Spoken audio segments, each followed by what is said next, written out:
नमस्कार, मैं हूँ अंजलि प्रिया और आज एलजीबीटी के ऊपर यानी सेम सेक्स के ऊपर आज सुप्रीम कोर्ट ने टिप्पणी की और आज ही रिजल्ट भी आने वाला था। तो अभी इसके बारे में और पूरा इसके बारे में इन्फॉर्मेशन लेंगे। हमारे साथ एक एडवोकेट हैं, उनसे उनके सब कुछ जानेंगे। आइए बात करते हैं। सर, आपका नाम? Sir, my name is advocate Ravi Kishore. Okay. Sir, अभी सेम सेक्स के ऊपर जो मतलब वाद विवाद हो रही थी पिछले कई वर्षों से, तो इसके ऊपर क्या मतलब कब से हो रहा है, ये क्या है? ये थोड़ा समझाइए आसान भाषा में। एक्चुअली ये क्या है कि एलजीबीटीक्यू की कुछ मांगें हैं जो सुप्रीम कोर्ट के सामने पेंडिंग थी और वो अपने डिसीजन देना चाहती थी। इसके कारण ये केस जो है सो अब कॉन्स्टिट्यूशनल बेंच के लिए गया है और इसमें हमारे आदिश अग्रवाल सर प्रेसिडेंट है सुप्रीम कोर्ट बार एसोसिएशन के, उन्होंने भी बहुत अच्छी अपनी टिप्पणी दी है और उन्होंने जो वर्डिक्ट आने से पहले जो टिप्पणी दी वैसा ही हमारे ऑनरेबल सुप्रीम कोर्ट ने भी जजमेंट में कहा है। सुप्रीम कोर्ट ने बहुत ही अच्छा जजमेंट दिया है। उनके हिसाब से जैसा आज का देश का माहौल है उस हिसाब से ही जजमेंट भी है, क्योंकि सुप्रीम कोर्ट जो है सो हमारे लिए लॉ बनाती है और हमारी ही सुरक्षा सर, करती है। जजमेंट क्या है बेसिकली? जजमेंट में ये कहा गया है कि एज पर नाउ उनको एडॉप्शन का कुछ उनको अधिकार दिया गया था, पर ये शायद विवाद में हो रहा है कि शायद उस पर भी कुछ बाउंडेशन लगेंगी और उनके जजमेंट जो अभी जो लिव इन में वो रह सकते थे, उनका डिमांड में ये था कि ये सेम सेक्स की मैरिज भी हो, लेकिन उसको अभी सुप्रीम कोर्ट ने डिनाई कर दिया है, क्योंकि as per the government rule the parliament is authorized to make the law. The Supreme Court is not authorized to make the law.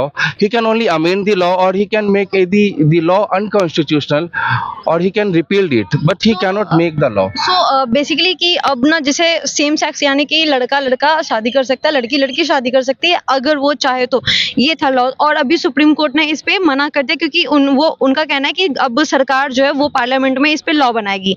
M I right sir? नहीं, ऐसा नहीं था।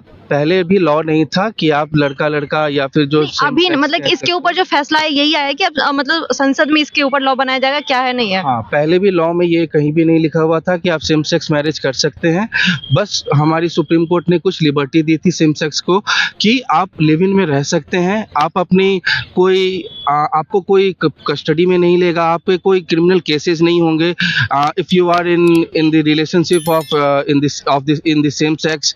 तो ये हमारे सुप्रीम कोर्ट का बहुत अच्छा जजमेंट आया है कि उन्होंने लिव इन को तो बरकरार रखा है, लेकिन जो मैरिज को है उन्होंने उसको डिनाई किया है। उनको संसद के ऊपर छोड़ दिया कि वो अब क्या उस पे फैसला दे। Because the parliament has the only authority to make the law. Supreme Court does not have the authority to make the law. That's why he can amend it also. Again, I am saying it on the camera. So a very good judgment has been made, verdicted by the Honorable Supreme Court of the 5 Judge Constitutional Bench, and हमारे divide Chandrachud इसके ऊपर और भी judgement अगर होगा तो आने वाले समय में जरूर ही दिखाएंगे। एज पर नाउ जैसी हमारी सोसाइटी है उस हिसाब से ये जजमेंट बहुत ही अच्छा है, क्योंकि जो हमारा सुप्रीम कोर्ट कहता है उसका सिर्फ हमारे मेट्रोपॉलिटन सिटी पे ही नहीं, ग्रामीण स्तर पे बहुत ही निचले स्तर तक उसकी बात सुनी जाती है, क्योंकि एक सुप्रीम कोर्ट ही एक ऐसा है जिसको लोग आंख बंद करके मानते हैं, क्योंकि इतना भरोसा करते हैं उसके पे। सर, बेसिकली ये कि सुप्रीम कोर्ट ने अभी ये फैसला दिया है, इस फैसले से ये चीज़ें कहीं ना कहीं सामने आएगी क्योंकि ये सेम सेक्स में हमारे इंडियन कल्चर में नहीं, ये वेस्टर्न कल्चर का कहीं ना कहीं प्रभाव है। और दूसरी बात, आपको क्या लगता है कि जैसे शादी होती है तो वो मतलब दो लोग मिलते हैं, उसे परिवार बनता है, तो जब दो सेम सेक्स कॉन्सेप्ट आएगा हमारे देश में तो फिर इसे परिवार निर्माण शायद नहीं हो, तो ये कहाँ तक सही है, कहाँ तक गलत है? देखिए, जहाँ तक परिवार निर्माण का है तो वो अभी तो बहुत दूर की बात है। पहले तो जो लीगल राइट्स है वो मिलने चाहिए। परिवार निर्माण तो लोग अकेले भी रह के करते हैं। हमारे लॉ में ये नियम है कि आप अगर आप अनमैरिड है तो भी आप बच्चे अडॉप्ट कर सकते हो। तो ये नियम तो है ही, लेकिन ये नियम अभी बाइसेक्सुअल को देना, LGBTQRV+ को कम्युनिटी को देना, ये एक बहुत बड़ा चैलेंजिंग हो जाता है। और एज पर जैसे जैसे हमारी सोसाइटी डेवलप करेगी तो फिर देखा जाएगा जाएगा कि हमारी सोसाइटी क्या कहती है, क्योंकि जैसी हमारी सोसाइटी होती है वैसे ही हमारा लॉ होता है, क्योंकि लॉ हमारे लिए बनाया गया है ना कि विदेशों के लिए। अगर विदेशों में वो सोसाइटी अडॉप्ट कर ली गई है तो वेल एंड गुड, अगर हमारी सोसाइटी भी वो अडॉप्ट करेगी तो let's hope in the future कि क्या होता है। लेकिन as per now this society is not like that, and जैसी सोसाइटी है अभी उस हिसाब से ये हमारा वर्डिक्ट बहुत ही अच्छा है, और हम ऑनरेबल सुप्रीम कोर्ट की हमेशा से मानते आए हैं उनके डिसीजन को, और हम हमेशा मानते रहेंगे, और ये बहुत ही अच्छा डिसीजन सर है। लास्ट क्वेश्चन बस कि बहुत सारी फिल्में भी आई है, बहुत सारी फिल्मों में जागरूकता ये फैलाया गया है कि एलजीबीक्यूटी जो है वो मतलब सेम सेक्स मैरिज या सेम सेक्स लव ये सब गलत नहीं है, ये सब सही है, ये समाज में अवेयरनेस की तरह से बताया जाता है। तो आपके अकॉर्डिंग ये कैसा, कहाँ तक सही है, कहाँ तक गलत है आपके अकॉर्डिंग? हाँ, जैसे आपने बताया कि मूवियों में दिखाया गया है कि एलजीबीटीक्यू को they are free to love, they have the right freedom of right, they have the fundamental rights to live in. तो इसी वजह से हमारी सुप्रीम कोर्ट ने भी ये जजमेंट दिया था कि आप लिव इन में रह सकते हो, आप बाइसेक्सुअल हो या फिर सेम सेक्स हो या आप एसेक्सुअल हो, even a asexual can have the legal right to live alone. तो ये हमारी सुप्रीम कोर्ट ने पहले ही ये दे रखे हैं। इस वजह से ही जब से हमारी सुप्रीम कोर्ट ने ये जजमेंट दी है तभी से आप देखोगे कि तभी से ही ये मूवीज बनना स्टार्ट हुई हैं कि अब इनको प्रमोट किया जाए, अब ये रिलेशनशिप को प्रमोट किया जाए। अदरवाइज ये उससे पहले मूवियाँ भी नहीं बनती थी, मूवियाँ इसलिए नहीं बनती थी because they are totally prohibited. Sir आपने फंडामेंटल राइट की बात की, फंडामेंटल राइट में शादी करने का जो अधिकार है वो नहीं, लेकिन हाँ किसी को चुनने का, जैसे हम उसे चुनने का अधिकार फंडामेंटल राइट में कहीं ना कहीं आता है। तो इस पे लोगों को समझाए कि ये क्या और कैसे। देखिए, जो फंडामेंटल राइट टू मैरिज है ये अभी फंडामेंटल राइट तो है नहीं, क्योंकि आप किसी भी चीज़ को आप फंडामेंटल राइट नहीं बना सकते हो। हाँ, लेकिन आप किसी को पार्टनर को चूज करना फंडामेंटल राइट है, और इसी फंडामेंटल राइट के कारण हमारी सुप्रीम कोर्ट ने ये डिसीजन भी दिया था कि you can live in, you can have a, you cannot make her spouse but you can be her live-in partner and live your life accordingly। तो ये हमारी सुप्रीम कोर्ट का ये बहुत अच्छा जजमेंट है, और उसी जजमेंट के ही ये प्लस पॉइंट ही है, ये कोई निगेटिव नहीं है। अगर एलजीबीटीक्यू कम्युनिटी ये समझ रही है कि ये हमारे अगेंस्ट में जजमेंट आया है, नो इट्स नॉट दैट।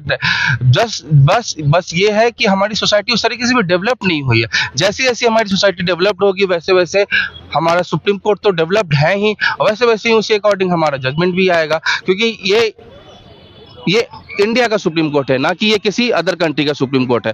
तो decision should also be taken according to our nation and according to our cultural, और यू कैन से एनीथिंग, मतलब हमारी सोच पे ही वो जजमेंट होंगे, और वो और सुप्रीम कोर्ट इस चीज़ की हमेशा से ध्यान देते आई है। और जैसा मैंने कहा, हमारे श्री आदिश अग्रवाल सर जो प्रेसिडेंट है सुप्रीम कोर्ट बार एसोसिएशन के, वो भी इसी फेवर में है कि जो सुप्रीम कोर्ट ने जो जजमेंट दिया है वो बहुत बेहतरीन है और बहुत ही अच्छा है। लेकिन सर अभी सुप्रीम कोर्ट के अगेंस्ट विरोध बार एसोसिएशन ने धरना प्रदर्शन किए थे और इसको विरोध में गए थे, और अभी आप बोल रहे हैं कि बार एसोसिएशन के साथ। नहीं, बार एसोसिएशन अलग है। बार एसोसिएशन बहुत अलग अलग होती हैं, एक ऑल इंडिया बार एसोसिएशन भी होती है, एक सुप्रीम कोर्ट की भी अलग अलग बार एसोसिएशन होती है, हर स्टेट की अपनी अलग बार एसोसिएशन होती है, हर डिस्ट्रिक्ट की अपनी अलग बार एसोसिएशन होती है।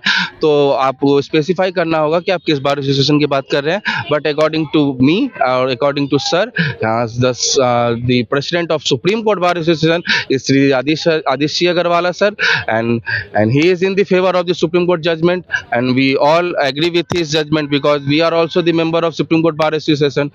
Thank you. Thank you. जैसा कि आपने देखा, अभी एक एडवोकेट से हम लोगों ने बात किया, उन्होंने समझाया सेम सेक्स के बारे में, उन्होंने ये भी बताया कि सुप्रीम कोर्ट का क्या फैसला था। अगर इसे आसान भाषा में समझे पूरे ऑल ओवर, तो ये कहा गया कि सेम सेक्स पे अभी सुप्रीम कोर्ट ने फैसला अभी डायरेक्टली उसे मना कर दिया, ये बोल के कि अभी हमारा समाज अपग्रेड नहीं हुआ है उस हिसाब से। दूसरी बात ये कि उनके हाथ में ये अथॉरिटी नहीं है कि वो लॉ बना सके, अभी ये पार्लियामेंट के हाथ में है, पार्लियामेंट के ऊपर छोड़ दिया गया। अब पार्लियामेंट इसके ऊपर लॉ बनाएगी इन फ्यूचर। अभी फिलहाल एलजीबीक्यूटी जो है वो साथ में रह सकते हैं, और लिव इन का अभी भी है। और वीडियो कैसा लगा हमें जरूर बताएं, और ऐसे वीडियो को देखने के लिए लाइक शेयर एंड सब्सक्राइब करना बिल्कुल ना भूलें। दोस्तों, अगर आप वीडियो देखते हैं तो सब्सक्राइब कीजिए, क्योंकि आप जब सब्सक्राइब करते हैं तो हमारा भी मोटिवेशन होता है, हमें भी मोटिवेशन मिलता है ऐसे ही और वीडियो बनाने के लिए। तब तक के लिए देखते रहे, धन्यवाद।